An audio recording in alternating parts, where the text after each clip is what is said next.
오늘은 사도행전 20장을 처음 들어가는 날입니다. 6월의 마지막 주이고요. 사도행전 시리즈 68번째 시간으로 저희 같이 보게 됩니다. 자, 오늘 20장을 들어가는데요. 오늘은 20장 전체에서 첫 절반, 중반까지를 보게 됩니다. 16절까지고요. 그리고 다음 주에는 뒷부분 절반을 함께 보도록 하겠습니다. 기억하시겠지만 저희가 지금은 바울의 3차 전도 여행의 그 여정 위에 있습니다. 또 그 여정 중에서 오늘은 조금 독특하면서 약간은 생뚱맞은 사건들이 저희를 기다리고 있는데요. 전체적인 그림을 한번 보면서 말씀을 나누도록 하겠습니다. 자, 1절 보시면요, 지난주에 한 소요가 있었죠. 기억하실 겁니다. 에베소에 있었던 큰 소동, 어떤 의미였는지를 제가 잘 나눠드렸습니다. 그래서 1절에 소요가 그침에 라고 되어 있죠. 어떤 소동이었습니까? 그 에베소에 있던 아데미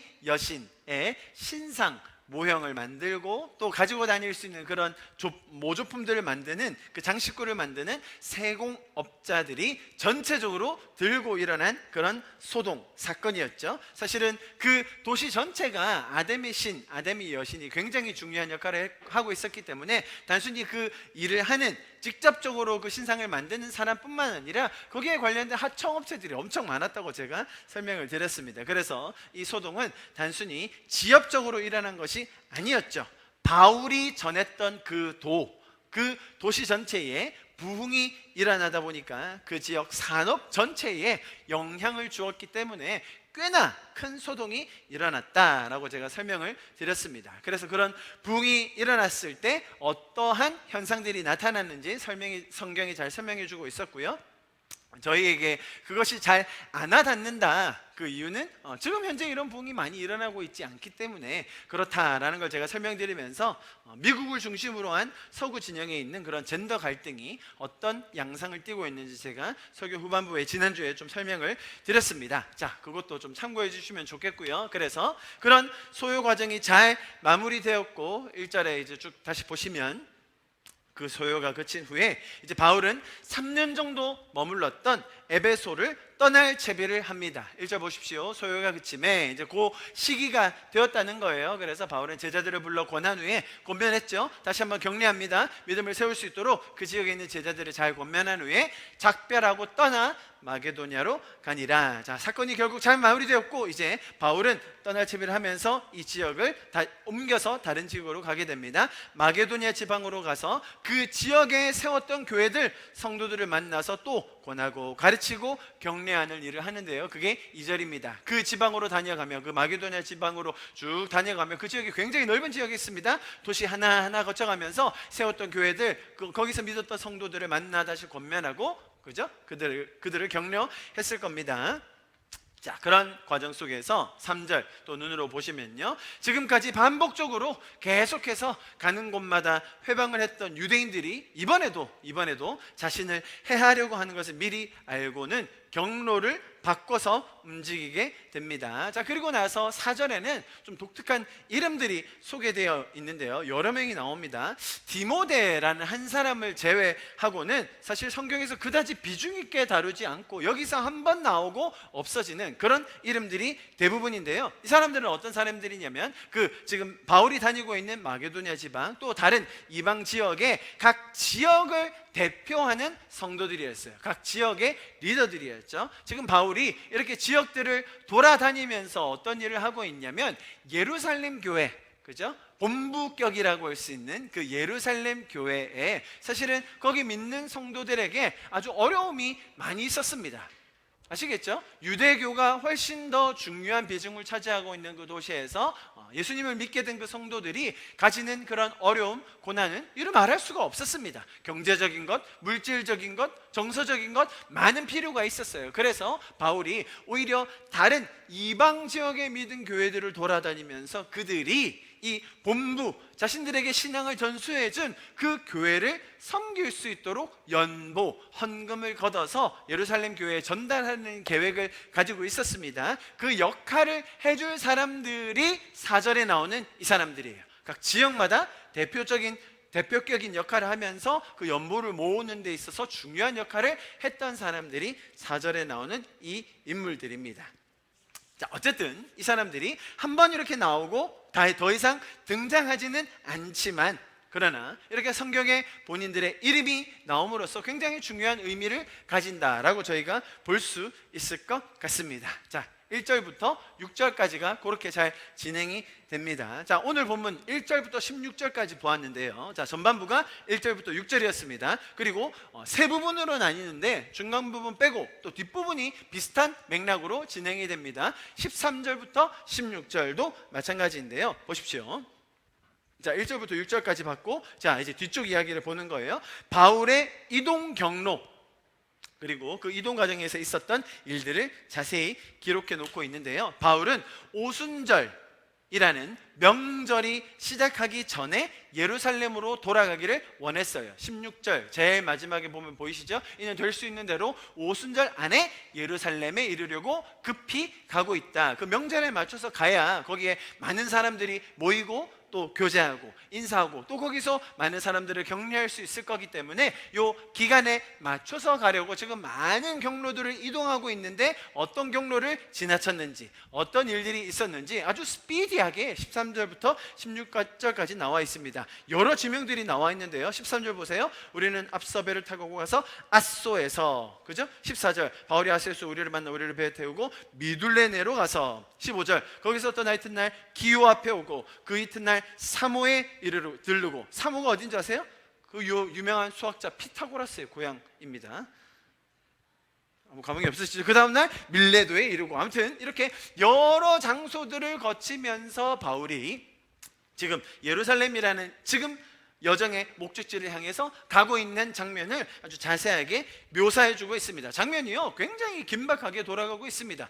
음해하려는 세력이 있죠. 바울을 방해하려는 세력도 있죠. 그 안에 제자들도 있죠. 또 그 제자들이 해야 할 역할들이 있거든요. 바울이 가야 할 방향도 있거든요. 그래서 그런 장면들이 아주 긴박하게 돌아가고 있습니다. 마치 무슨 영화, 또 첩보 영화에서 보는 것처럼 작전이 주어진 것처럼 아주 긴박하게 진행되고 있는 장면들을 보게 됩니다. 바울도 또한 많은 시련과 역경이 있는 그런 주인공 아니겠습니까? 그래서 바울은 이 사명을 감당함에 있어서는 목숨도 각오하고 수많은 공격과 음해를 겪으면서 이 과정을 소화해내고 있기 때문에 바울의 삶에서는 이 여정 속에서 보이는 그런 비장함과 결연함도 더 느껴지는 것 같습니다. 제가 왜 이 말씀을 드리냐면, 이제 다음 주에 볼 17절부터 그 이후에는 바울의 어떤 그런 사명을 담은 그런 말이 나오는데, 내가 이 복음을 전함에 있어서는 내 목숨을 조금도 아까운 것으로 여기지 않는다라는 그런 말을 하고 있거든요. 그래서 이 앞쪽에 있는 이 여정도 도시마다 그런 마음으로 바울이 옮겨가고 있다라는 것을 우리가 알았으면 좋겠습니다. 결국은 예루살렘으로 일단 가서 바울의 다음 여정지가 어디냐면, 본인이 품고 있는 여정지가 어디냐면 로마였어. 로마.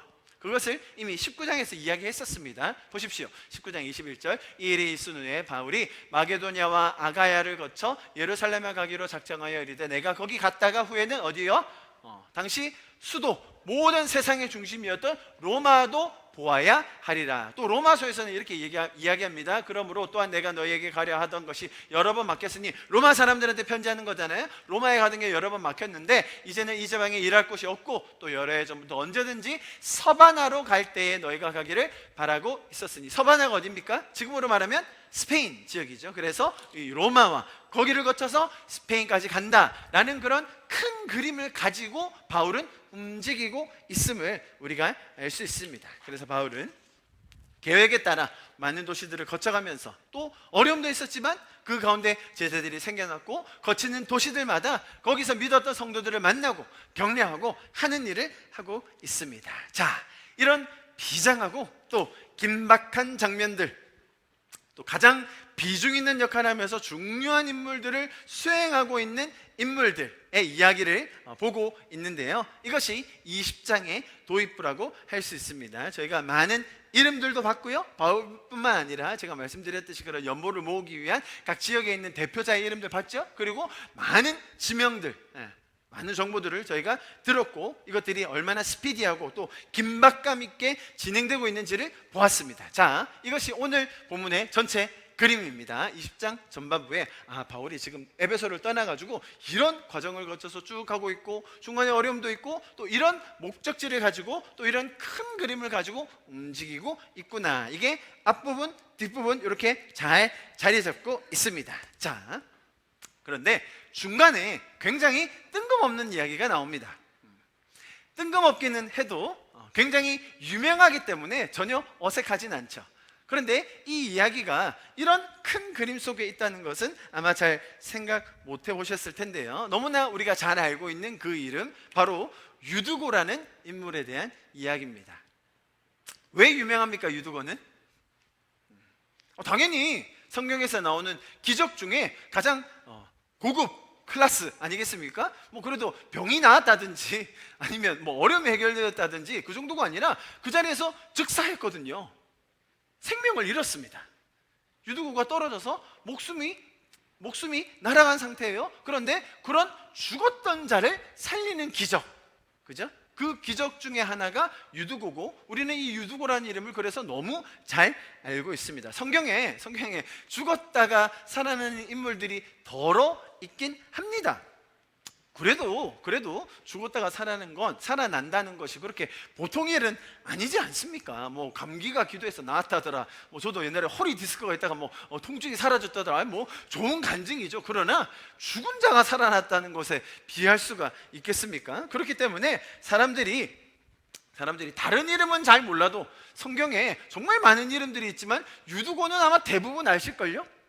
교회를 다녀보셨고 또 성경을 읽어보신 분들은 유두고 굉장히 익숙한 이름이라고 우리가 잘 기억하고 있을 것입니다. 성경에 대략 3만 명의 이름이 등장을 합니다. 인물들이 등장을 하는데요, 각 인물들마다 스토리가 있어요.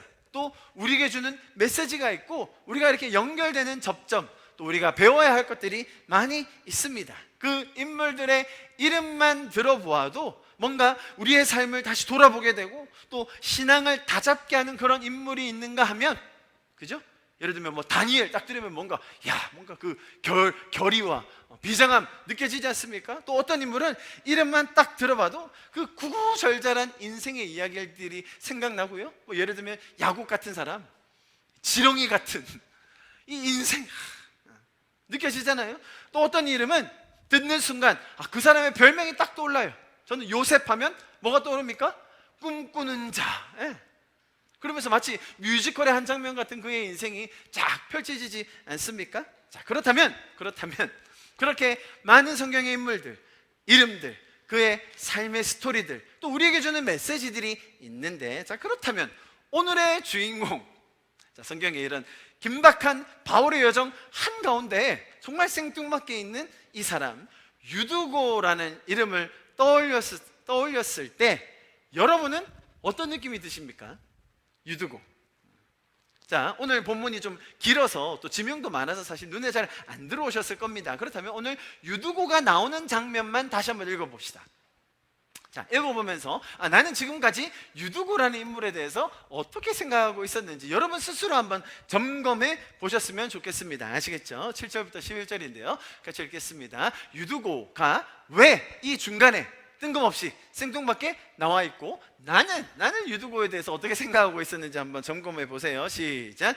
그 주간의 첫날에 우리가 떡을 떼려 하여 모였더니 바울이 이튿날 떠나고자 하여 그들에게 강론할세 말을 밤중까지 계속하매 우리가 모인 윗다락에 등불이 많이 켰는데 유두고라 하는 청년이 창에 걸터 앉아 있다가 깊이 졸더니 바울이 강론하기를 더 오래 하매 졸음을 이기지 못하여 3층에서 떨어지거늘 일으켜 보니 죽었는지라. 바울이 내려가서 그 위에 엎드려 그 몸을 안고 말하되 떠들지 말라 생명이 그에게 있다 하고 올라가 떡을 떼어 먹고 오랫동안 곧 날이 새기까지 이야기하고 떠나니라.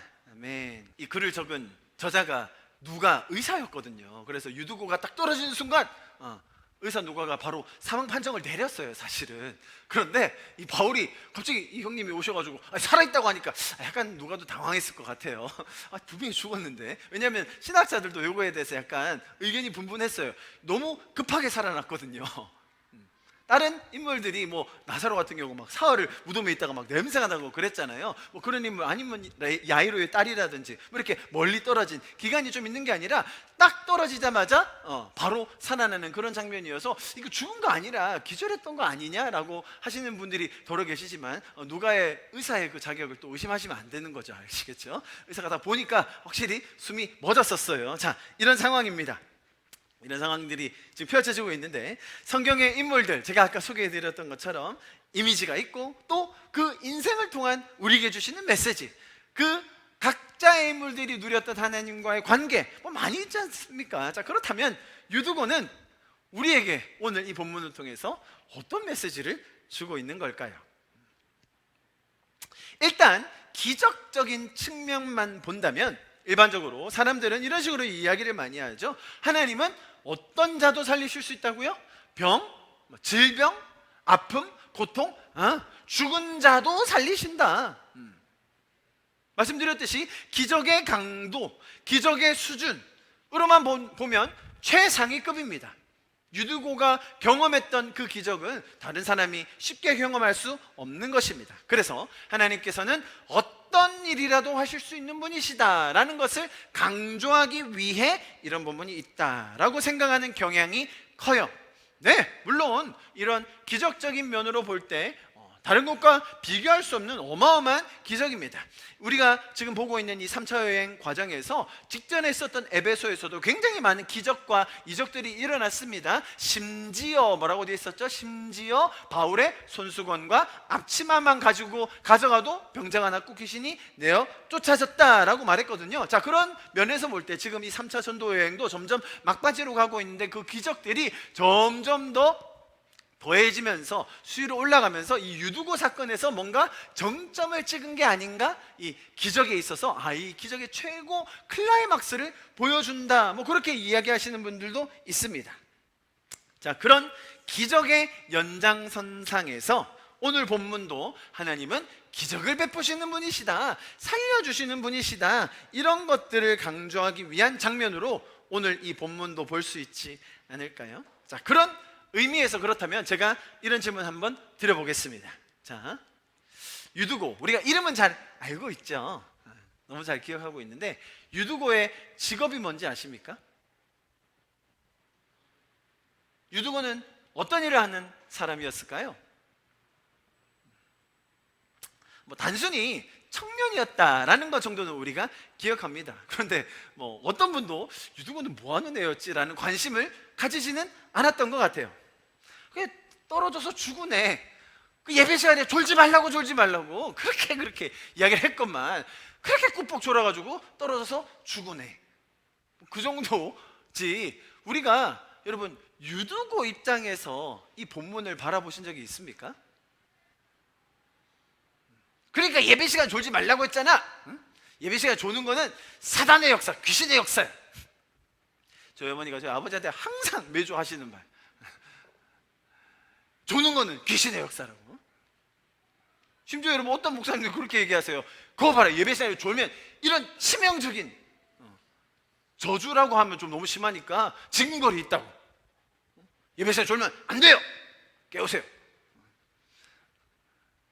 잠은 자기가 재워놓고 옆에 사람 보고 깨우라고 하는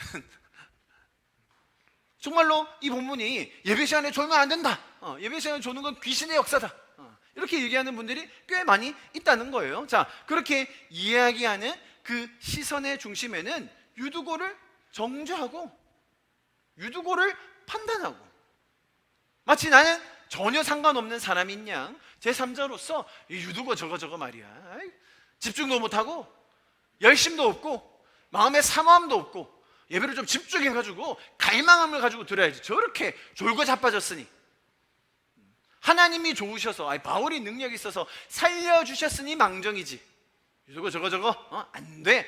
우리가 사실 유두고라는 이름을 들었을 때 그런 이미지가 강하지 않습니까?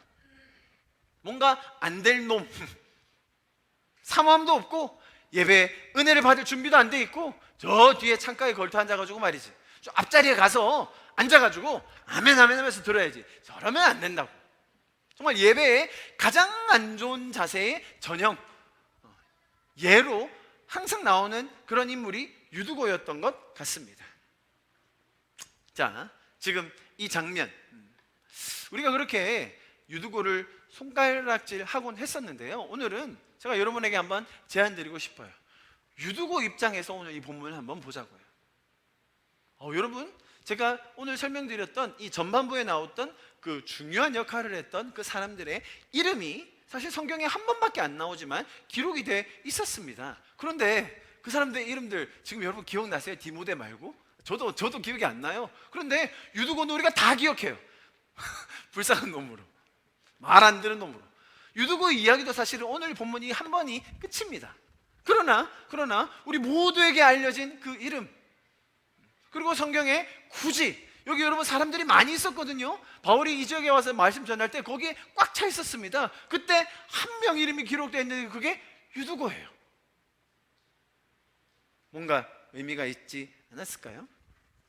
여러분, 유두고가요, 죽었다 살았긴 했는데 굉장히 부끄러웠을 거예요. 이건 뭐 바울처럼 복음을 위해 영혼들을 돌보면서 막 불철주야 수고하고 고난받고 막 감옥에 갇히면서 순교한 게 아니었잖아요. 아니면 무슨 뭐 세상적으로도 어디 전쟁에 나가가지고 막 전사를 한다든지 막 영예롭게 막 그런 목숨을 바친다든지 그것도 아니고, 아니면 뭐 사실 뭐 사람들이 가장 많이 목숨을 잃는 원인이 개인적인 질병, 뭐 건강의 문제이지 않습니까? 뭐 그렇다 하더라도 그런 임종의 순간에 가족들과 나누는 대화, 그죠? 주변에 소중한 사람들과 정말 과거를 회상하면서 추억하면서 나누는 그 시간도 너무 소중하고 의미가 있지 않습니까? 자, 그렇게 삶이라도 되돌아보고 그런 의미 있는 시간이라도 가졌으면 좋으련만, 이건 뭐 사람들 입에 오르내리기도 부끄러울 그런 사건이 벌어진 거죠. 여러분들도 죽음에 대한 생각 다 해보셨을 겁니다. 혹은 정말 죽다 살아났다라는 경험들 해보셨을 거예요. 그런 순간적인 죽음에 대한 생각이 엄습하고 또 막연한 공포, 두려움 다 느껴보신 적 있을 겁니다. 사고가 난다든지 혹은 내 건강에 대한 이슈가 생긴다든지 주변에 소중한 사람이 천국으로 먼저 간다든지 그런 경험들 다 있을 거예요. 자, 그런 죽음에 대한 경험들 여러분 가지셨을 텐데 지금 그렇다면 이 유두고는 어땠겠냐는 겁니다. 얘기가 너무 무거워져서 제 얘기를 잠깐 하자면, 제가 수원하나교회에 있을 때 고성준 목사님과 같이 식당에 한번 간 적이 있거든요. 그때 당시 뭐가 유행이었냐면 하루가 멀다 하고 새로운 짬뽕집이 열릴 때였어요. 그때 한창 막 짬뽕 유행할 때 있었잖아요. 그래가지고 그 용통에 짬뽕집이 하나 열었는데 엄청 막 맛있다는 거예요. 그래서 고 목사님과 제가 같이 가서 짬뽕을 먹어보자 하는 마음으로 점심시간 때 갔는데 너무 손님이 많아서 막 기다렸어요. 막 배가 고파가지고 막 이렇게 있다가 당연히 짬뽕을 시키고 탕수육도 시키고 그래서 이제 먹으려고 했습니다. 근데 짬뽕이 보통 또 약간 칼칼하고 맵지 않습니까? 전 또 매운 거 잘 못 먹거든요. 근데 또 그날따라 배가 고파가지고 후루룩 먹었는데 그 또 고기가 이렇게 많이 들어있었어요. 근데 먹다가 목에 탁 걸린 거예요. 기도를 딱 막은 거예요. 또 그게 맵잖아요. 이게 그 뭐라고 하지? 뒤에서 이렇게 막 쳐주든지 뭐 이렇게 해야 툭 나오는데 목에 다 걸린 거예요. 그런데 그 고목사님과 그때 또 아주 중요한 얘기를 하고 있었거든요. 이렇게 진지한 얘기를. 근데 목에 딱 걸렸다고 여러분 사람이 바로 이렇게 뭔가 일이 일어나진 않아요. 걸렸네? 어떻게 하지? 이 중요한 분위기를 깨고 빨리 등을 두드려 달라고 해야 되나? 근데 뭐 이렇게 말은 잘 안 나오고 말을 안 나오고 점점 숨이 가빠져 오면서 이게 도저히 방법이 없는 거예요. 빨리 사역자도 불러 빨리 등치라고 해가지고 식당에서 뭔가 이렇게 약간 소동이 났어요. 막 등을 치면서 턱 나왔죠. 죽을 뻔했어요. 제가 죽을 뻔했어요. 근데 죽을 뻔했는데 문제는 뭐예요? 제가 그런 생각이 들어요. 짬뽕을 먹다가 죽는다? 이거 좀 너무 모양이 안 좋은데. 짬뽕을 먹다가 죽을 수도 있죠. 사람 일이 음식 기도에 걸려서 숨 못 쉬는 사람 많거든요. 그거 응급처치 잘해야 되거든요. 그런데 심지어 저는 매운 걸 먹다 보니까 막 코랑 막 목이 꽉 막혀가지고 이게 진짜 죽을 수도 있구나. 제가 그때 이후로 매운 음식을 후루룩 먹지 않아요. 이렇게 먹다가 목에 딱 걸리는 경험하고 나서. 근데 중요한 건 이 짬뽕을 먹다가 죽는다고 생각을 하니까 이게 아찔하더라고요. 죽는 거는 뭐 사람이 뭐 언젠가 한번 죽는데 짬뽕을 먹다가 죽는다? 그래도 사역자인데 뭐 이렇게 기도하다가 뭐 심장마비가 온다든지 뭐 선교지에서 순교했다든지 이러면 뭐 할 말이라도 있는데 영통에서 짬뽕 먹다가 죽더라, 이건 아무리 생각해도 좀 아닌 것 같은 거예요. 유두고가 딱 그런 거예요, 여러분. 지금 졸다가 자빠지고 떨어져 죽은 거예요, 여러분. 지금 그죠? 참 부끄럽고 할 말이 없는 그런 상황이라는 거예요. 제가 왜 이렇게 시시콜콜한 이야기까지 꺼내면서 하느냐? 여러분, 제가 사람의 죽음을 희화화할 생각은 전혀 없습니다. 정말로 안타깝고 유두고의 주변 사람, 유두고의 가족을 생각한다면 억장이 무너질 이야기죠. 자, 그런데 왜 성경은 이런 사건 좀 이름 기록하지 않았어도 됐을 텐데, 그냥 익명으로 하고 넘어갔어도 됐는데, 그런 사건이 많잖아요, 여러분. 귀신 들렸던 사람 이름 다 기록해 놓지 않거든요.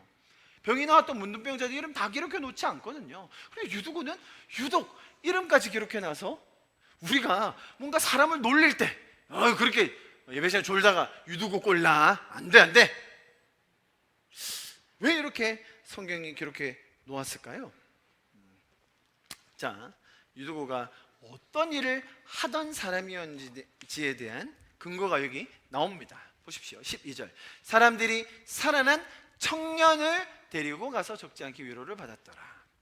여기 청년으로 번역된 단어, 다른 번역에 보면 아이라고 되어 있기도 합니다. 청년, 아이, 분명히 굉장히 어린 사람이었을 거예요. 10대 중후반 이 정도 됐다고 봅니다. 자, 이 단어 파이다라는 단어인데요, 파이디온이라는 단어 들어보셨죠? 아이, 어린이라는 그런 단어. 이 단어는 10대쯤의 어린아이를 가리키기도 하지만 또 어떤 뜻이 있냐면 하인, 노예를 의미하기도 해요. 그래서 대부분의 학자들은 이 유두고가 당시 어떤 고위직 관리나 혹은 지역의 유지, 그 집에서 일을 하던 하인이다라고 생각을 합니다. 유두고는 그런 동네에 아주 유지의 그런 집에서 일을 하던 하인이었습니다. 자, 그렇다면 유두고 입장에서 한번 생각을 해보세요. 하인입니다. 그냥 시키는 대로 일을 해야 되는 굉장히 고단한 일을 하는 그런 사람이었어요. 하루 종일 일을 하다가 왔습니다. 바울이라는 사도가 오셨고 저분을 통해서 나도 복음을 듣게 됐고 이 지역에 이 교회 공동체가 세워져서 이 마지막 밤을 같이 보낸다고 하니 유두고도 제 발로 갔던 자리입니다. 누가 오라고 강조하지 않았어요. 보십시오. 7절. 그중 첫날에 우리가 떡을 떼려 하여 모였더니, 바울이 이튿날 떠나고자 하여 다음날 떠나는 거예요. 사실 바울을 볼 수 있는, 생애에 볼 수 있는 마지막 순간이었을 거예요. 바울도 그걸 알고 있었고 거기 있는 사람도 그걸 알고 있었어요. 다음 주에 보면 얼마나 그 구슬픈 이별이 나오는지 몰라요, 여러분. 자, 그런 자리였다는 거예요. 당시 이 지역 어디입니까? 지금 드로아 지역입니다. 유두고 사건이 일어난 지역이 드로아 지역인데 믿는 공동체가 있었고 성도들 간의 교제, 보세요, 떡을 떼려 하여 모였다고 되어 있잖아요. 그런 교제가 있었다는 거예요. 그 중에 한 명이 유두고였어요.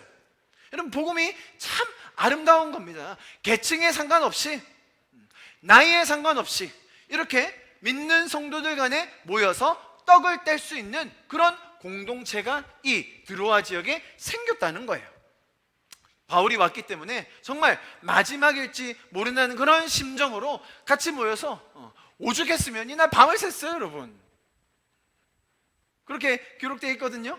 같이 떡을 떼고 바울이 나누어주는 그 이야기, 가르쳐주는 그 강론 들으면서 서로 얘기하면서 대화하면서 배우는 그 시간 얼마나 소중했겠습니까?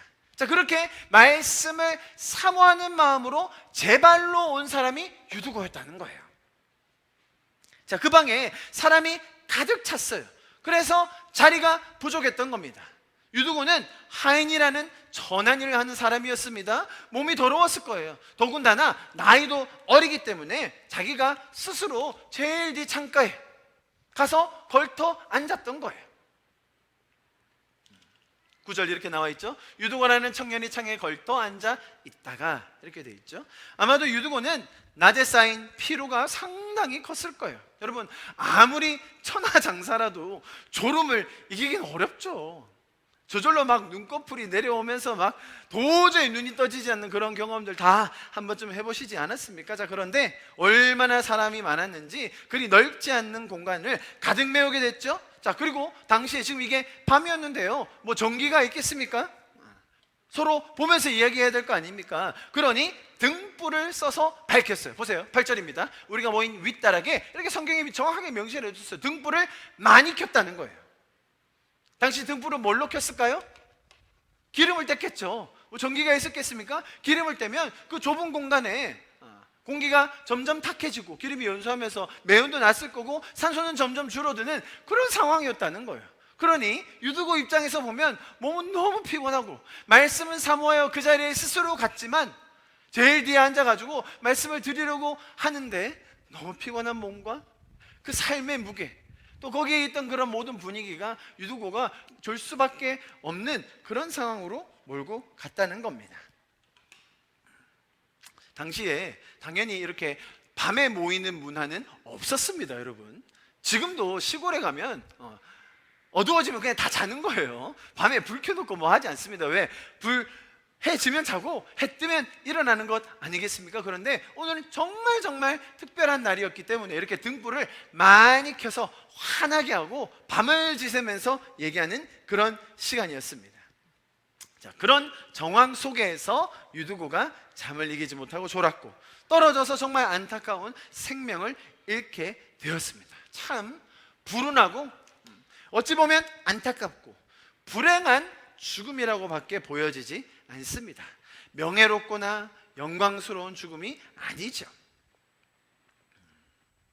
그래서 우리의 기억 속에 유두고가 정말 그렇게 좀 안타까운 죽음, 불행한 죽음만 맞이한, 그것도 다 자기 잘못으로 그런 이미지로만 자리 잡고 있지는 않았나, 우리가 다시 한번 되물어야 할 것 같습니다.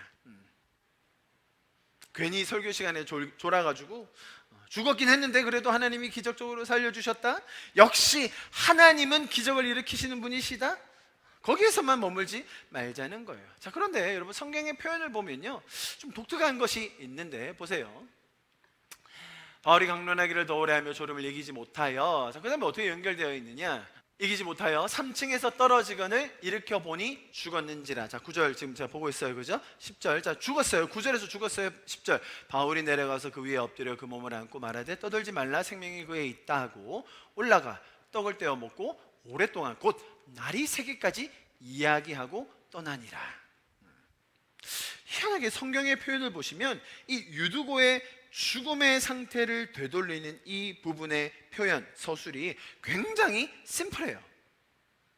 죽었다 살아나면 보통은 막 사람들이 난리를 떨면서 와, 이런 일이 있냐고 막 대단하다고 하면서 뭔가 사람들의 이목을 끌기 마련인데, 여기서는 사람들도 잠잠하고 성경의 표현도 굉장히 드라이해요. 오히려 별로 중요하지 않은 일이 일어났던 것처럼 별 반응이 없습니다. 왜 그럴까요? 여러분, 제가 설명드렸듯이 유두고라는 이 청년, 비록 험한 일을 하고 있긴 하지만, 비록 천한 자리에 있긴 하지만, 비록 아직은 어리지만 정말 사모하는 마음이 있었어요. 자원하여 모임에 참석해서 말씀을 듣고자 하는 그런 열정이 있었던 그런 청년이었습니다. 그런데 현실의 삶에서 날마다 겪고 있는 이 중압감, 삶에서 감당해야 하는 이 무게감이 훨씬 더 컸기 때문에 그의 의지와는 달리 그 삶의 무게를 감당할 수가 없었습니다. 육신적으로, 마음적으로. 여러분, 이것은 비단 젊은 사람뿐만 아니라 나이 드신 분 모두가 다 마찬가지일 것입니다. 죄적인 세상 속에서 살면서 우리가 겪어야 할, 짊어져야 할 삶의 무게는 그리 만만한 것들이 아니다라는 것이죠.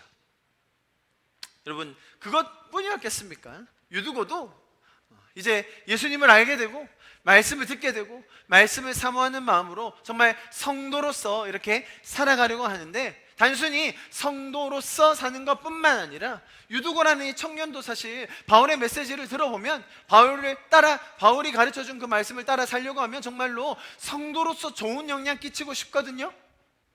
그죠? 우리가 크리스찬으로서 좋은 영향 끼치고 선한 영향력을 끼치고 복음도 나눌 수 있는 그런 사람으로 살고 싶거든요. 다른 이들에게 감동을 주고 심지어 복음을 나눈다? 그런데 유두고 입장에서는 그것을 하기가 꿈도 꾸지 못할 다른 사람의 이야기인 것 같은 그런 처지라는 것이죠. 심지어 스스로의 삶의 무게에 짓눌려서 결국은 이 유두고는 쓰러지고 맙니다. 결국 가장 비참해 보이는 가장 처량한 결말을 맞이하게 됩니다. 거기에 한 단계 더 나아가서 유두고의 이 억울함, 성경을 읽는 저와 여러분, 성경의 독자들마저도 이 유두고의 죽음을 보면서 혀를 차고 비판하고 정죄하고 있지는 않았습니까? 그렇게 사모하는 마음이 없어서야 되겠냐고, 그렇게 집중도 못하냐고, 그래가지고 어떻게 선한 영향력을 끼치겠냐고 그렇게 닥달해하는 것 같아요. 마치 경쟁적인 이 세상이 우리를 몰아가듯이 신앙에 있어서도 뭔가 경쟁적인 구도를 만들어서 누가 더 사모하는 마음을 가지냐, 누가 더 열심을 내냐, 누가 더 성과를 많이 이루어냈냐, 그렇게 우리의 세상과 신앙마저도 우리의 목을 점점 더 조우고 있지는 않습니까? 여러분, 사실 저와 여러분이 유두고죠. 그 삶의 무게 이겨내기 힘든 그 상황에서 어쨌든 그래도 말씀을 듣기 위해서 모여서 있긴 하지만 내 자신 하나 가누기도 힘들고 선한 영향력을 끼치는 그런 자리, 사실 쉽지 않은 게 저와 여러분 유두고 모습 아니겠습니까? 나는 마치 대단한 성자라도 되는 양 다른 이들을 평가하고 정죄할 자리에 있지 않다는 것, 여러분 우리가 먼저 깨달아야 됩니다. 여러분, 유두고는 순수한 마음의 청년이었습니다. 비록 삶이 녹록지는 않았지만 그에게도 분명 사모하는 마음이 있었습니다. 선한 영향력을 끼친다? 그러기에는 역부족이었지만 그도 사랑받는 주의 자녀였음을 여러분 꼭 기억해 주시기를 바랍니다. 제가 말씀드렸듯이 성경에 등장하는 이 3만 명의 인물들 다 너무너무 귀하죠. 그리고 유두고도 그 중에 한 명으로 이름을 남겼습니다. 우리는 그의 이름이 부끄럽다고 느꼈는지 모르겠지만 성경은 이렇게 딱 한 번 나오는 유두고의 인생의 마무리를 12절에서 이렇게 해주고 있습니다. 보십시오. 12절. 사람들이 살아난 청년을 데리고 가서 적지 않게 위로를 받았더라. 유두고가 자기는 한 게 없는데, 자기는 역량이 안 된다고 생각했는데, 자기는 자격이 없다고 생각했는데 하나님께서 이를 살리심을 통하여 자신의 삶이 다른 이들에게 위로가 되게 되었습니다. 사실 주변에 있는 사람들이 그때까지 유두고가 누구였는지 잘 몰랐을 것입니다. 그런데 이 사건을 통해 이제 유두고는 사람들을 위로할 수 있는 자가 되었습니다. 유두고에게 하나님의 복이 임하게 된 것입니다.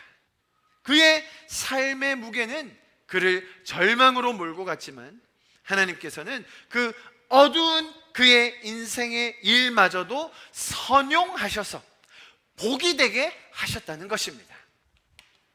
유두고라는 이름의 뜻이요, 참 재밌는데요, 복되다 라는 뜻도 있고 아유 다행이다 라는 뜻도 있어요.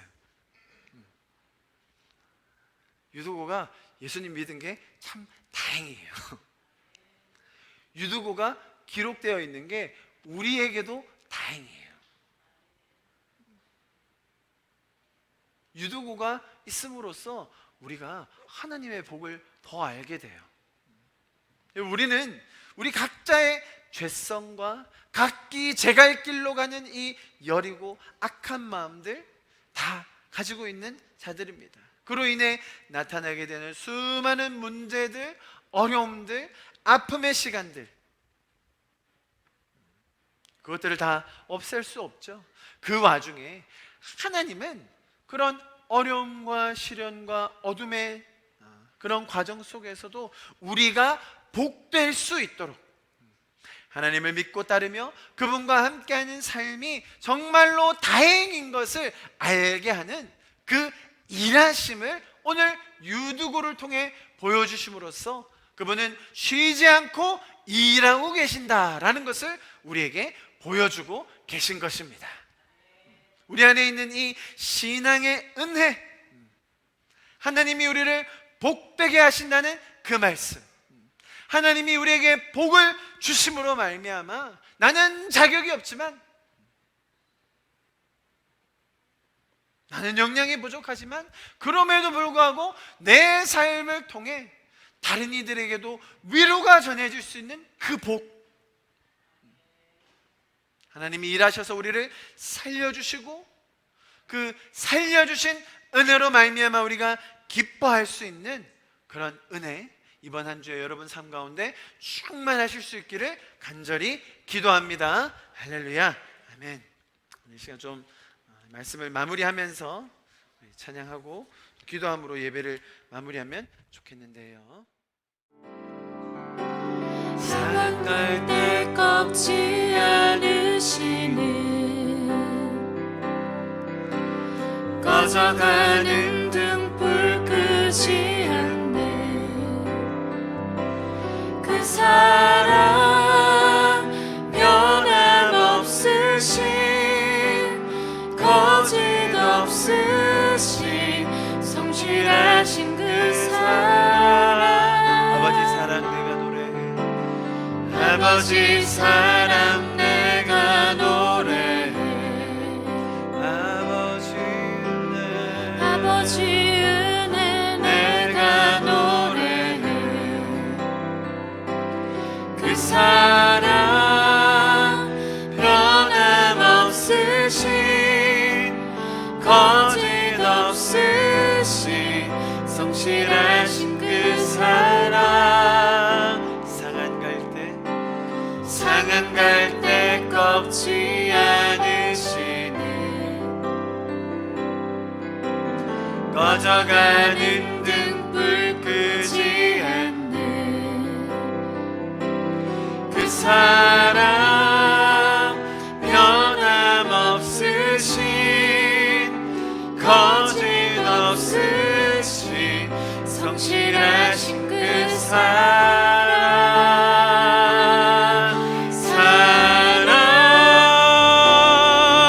그 사랑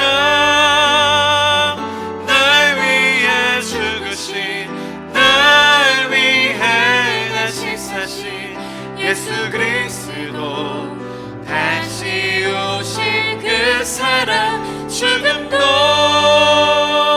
생명도 천사도 하늘의 어떤 권세도 끊을 수 없는 영원한 그 사랑 예수 그 사랑 날 위해 죽으신 날 위해 다시 사신 예수 그리스도 다시 오신 그 사랑 죽음도 생명도 천사도 하늘의 어떤 권세도 끊을 수 없는 영원한 그 사랑 예수. 네, 주님의 그 신실하신 사랑, 주님의 포기하지 않으시는 그 은혜, 우리가 다시 한번 발견할 수 있도록 인도하여 주셔서 감사합니다. 주님, 우리가 오늘도 본문을 대하면서 정말 새로운 관점, 내가 다시금 유두고 입장에 서서 또 하나님이 어떤 분이신지를 배우게 해주셔서 너무나 감사합니다. 비록 내가 아직은 중요한 역할을 하고 있는 그런 자들의 이름에 들지 못할지언정 우리 이름을 잊지 않으시고 기억하시며 붙드시고 우리가 복이 될 수 있도록 주님과 함께하는 이 여정이 얼마나 우리에게 은혜이며 복이며 다행인지를 주님 다시 한번 깨닫게 해주셔서 감사합니다. 주님 그 은혜 가운데 거하며 머무는 이번 한 주가 되게 하여 주시옵소서. 지금은 우리 주 예수 그리스도의 은혜와 하나님 아버지의 그 놀라우신 포기하지 않으시는 그 사랑과 성령님의 감화 감동 인도하시고 교통하시는 그 역사가 다시 한번 하나님을 알아가며 포기하지 않으시고 끝까지 우리를 붙드시며 선용하시고 복이 되게 하시는 그 놀라운 역사를 시간 배운 우리 성도들 한 분 한 분 가운데 가정과 사업과 학업이 지금부터 영원토록 함께 하시기를 간절히 축원하며 기도하옵나이다. 아멘.